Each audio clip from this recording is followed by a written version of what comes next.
अस्सलामुअलैकुम दोस्तों, उम्मीद से ब्लॉग खैर में बात करेंगे वो तमाम दोस्त अहबाब जिनको ओमान से बाहर गए हुए 6 महीने हो चुके हैं, 180 दिन से ज़्यादा हो चुके हैं और वो वापस ओमान आना चाहते हैं। तो ओमान गवर्नमेंट ने उनके लिए पहले क्या अनाउंसमेंट की थी, अभी का क्या स्टेटस है। और रिसेंटली एक वाक़या हुआ, कुछ दोस्त अहबाब ने कमेंट भी किया और बार बार इसरार किया कि इसके ऊपर वीडियो बनाएं।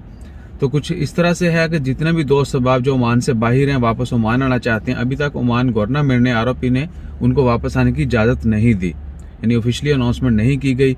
और यह भी अगर कोई लोग आ रहे हैं तो उनके अरबाब, उनकी कंपनी जो है वो स्पेशल परमिशन ले रही है आरओपी से। ऐसा नहीं है कि वो जस्ट कंपनी जो है उनको एनओसी दे रही है वापस आ रहे हैं, ऐसा नहीं है। आप आरओपी से कांटेक्ट करेंगे, स्पेशल परमिशन लेंगे कि really you need that person here in Oman, then they will allow you to travel. तो उसके बगैर आप नहीं आ सकते, जबकि वो बहुत रेयर केसेस हैं, बहुत कम लोगों को वो परमिशन दी गई है। इसके अलावा है कि बहुत सारे दूसरे अहबाब जो आने की कोशिश करते हैं, उनका अरबाब, उनकी कंपनी उनको जो है एनओसी लेटर खुद अपनी तरफ से भेज देती है कि इनको परमिशन है आने की, लेकिन उनको एयरपोर्ट पे रोक ले जाते, जिस तरह रिसेंटली पीआई के फ्लैट में हुआ। जैसा कि दोस्त अहबाब ने कमेंट किया कि भाई राना आतफ भाई, उन्होंने कमेंट किया था, रूवी या हमरिया शायद मेंशन किया था उन्होंने। तो इसके अलावा एक और दोस्त भी थे, उन्होंने भी कमेंट किया कि उनको क्यों रोका गया।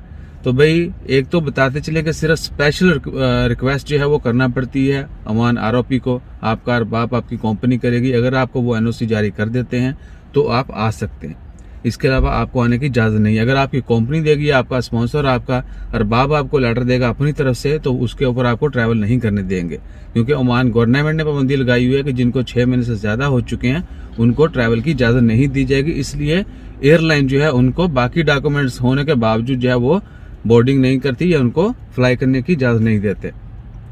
तो ये रीज़न है। और ये भी कि ऑफिशियली इसकी अब तक कोई दूसरी खबर नहीं आई। ओमान आरओपी ने, ओमान गवर्नमेंट या किसी भी दूसरी मिनिस्ट्री या किसी भी गवर्नमेंट ऑफिशियल ने कोई अनाउंसमेंट नहीं दी, कोई स्टेटमेंट नहीं दी कि जिनको 6 महीने से ज़्यादा हो चुके हैं क्या वो अब ओमान आ सकते हैं या नहीं आ सकते।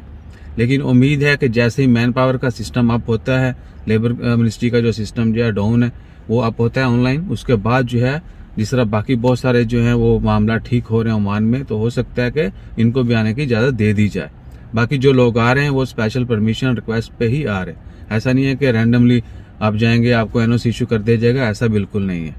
तो अगर आपका कोई भी बंदा, आपका वर्कर जो है, इवन के बहुत सारे ऐसे लोग होंगे जिनके अपने बिजनेसेस भी होंगे, ऑफ कोर्स वो भी किसी के स्पॉन्सर ही हैं, कोई भी सॉरी उनका भी कोई स्पॉन्सर है, तो उनको भी लेटर लेना होगा और उसके बाद ही वो एलिजिबल होंगे वापस ओमान आने के।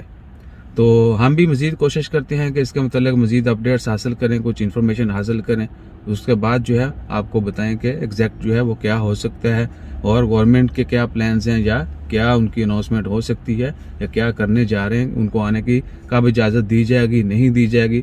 बहुत सारे दोस्त अहबाब और ये भी कि जिनके वीज़ा एक्सपायर हो गए थे उनके वीज़ा रीन्यू नहीं किए जा रहे थे, जबकि 2 वीक पहले उनको अनाउंसमेंट कर दी है कि जितने भी लोग ओमान से बाहर हैं और उनके वीज़ा एक्सपायर हो चुके हैं, दोबारा से अपना वीज़ा वो रीन्यू करवा सकते हैं, उसके ऊपर ट्रैवल कर सकते हैं।